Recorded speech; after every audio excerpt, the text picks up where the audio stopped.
Assalamualaikum warahmatullahi wabarakatuh. Perkenalkan, nama saya Isron Nauli Hutapea, NIM 2306076, Prodi Peternakan, Fakultas Pertanian. Di sini saya akan menjelaskan bagaimana jalur-jalur metabolisme karbohidrat, di mana karbohidrat itu adalah BETN dan serat kasar. Jadi, ketika kita memakan makanan tersebut di dalam tubuh kita akan diproses menjadi glukosa, di mana glukosa ini akan membentuk glukosa darah naik dan darah turun, di mana glukosa darah naik memicu 6 jalur. Yang pertama, glikolisis. Glikolisis ini adalah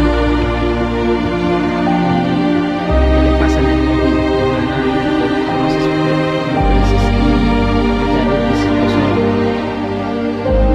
Proses glikolisis ini menghasilkan asam sulfat.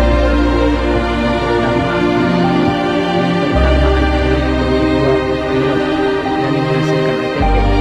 Pada proses glikolisis ini terjadi hasil akhirnya yaitu asam sulfat akan dibawa ke mitokondria dan mitokondria menuju asetil-CoA, dari asetil-CoA menuju siklus Krebs, di mana di siklus Krebs ini akan menghasilkan energi atau ATP plus CO2 plus H2O. Yang kedua, glikogenesis. Glikogenesis ini adalah pembentukan glikogen dari glukosa, di mana terjadi peningkatan kadar gula glukosa di dalam darah. Proses glikogenesis ini terjadi di hati dan otot, di mana pada proses ini ada 3 proses atau jalur yang terjadi. Yang pertama, glukosa ditambah ATP menghasilkan glukosa 6-fosfat ditambah ADP. Yang kedua, glukosa 6-fosfat menghasilkan glukosa 1-fosfat. Yang ketiga, glukosa 1-fosfat menghasilkan glukosa 1-fosfat ditambah UTP menghasilkan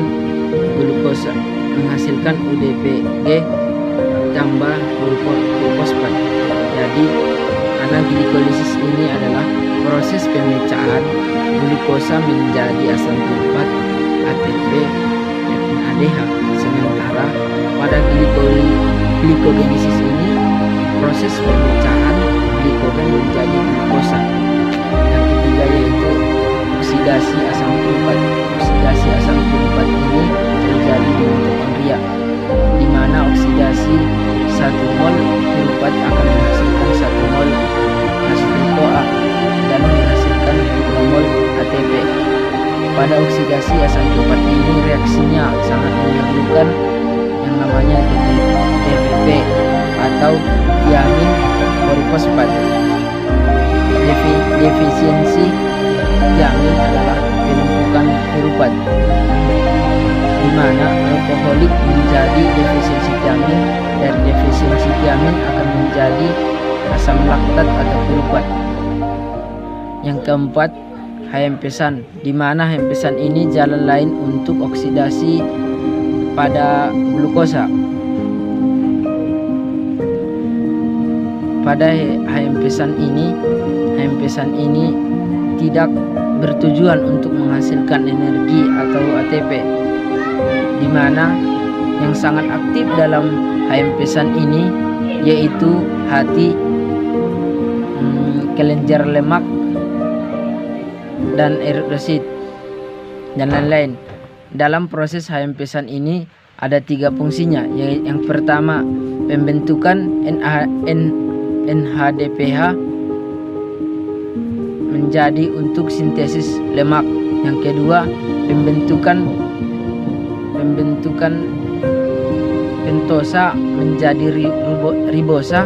Pembentukan pentosa menjadi ribosa untuk sintesis nukleotida. Dan yang ketiga, dalam eritrosit, pembentukan NADPH untuk mereduksi.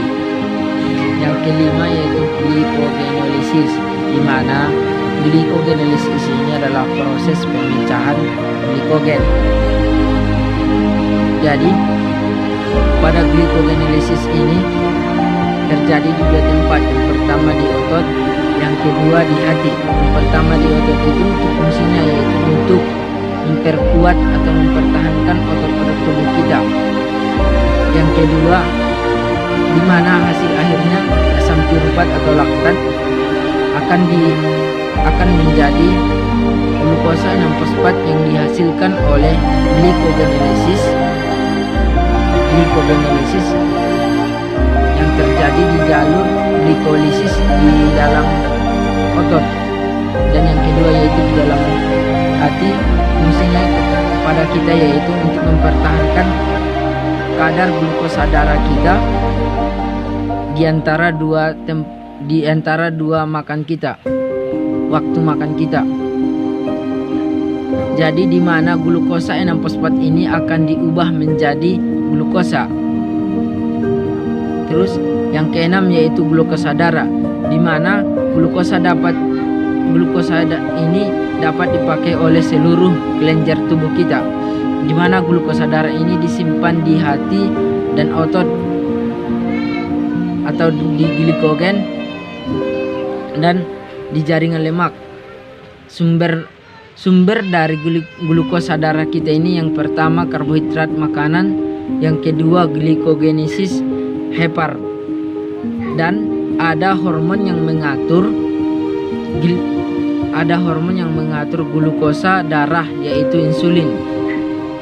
Pengaruh hormon terhadap glukosa darah kita yang pertama yaitu keadaan kadar glukosa darah kita turun, itu akan merangsang sekresi hormon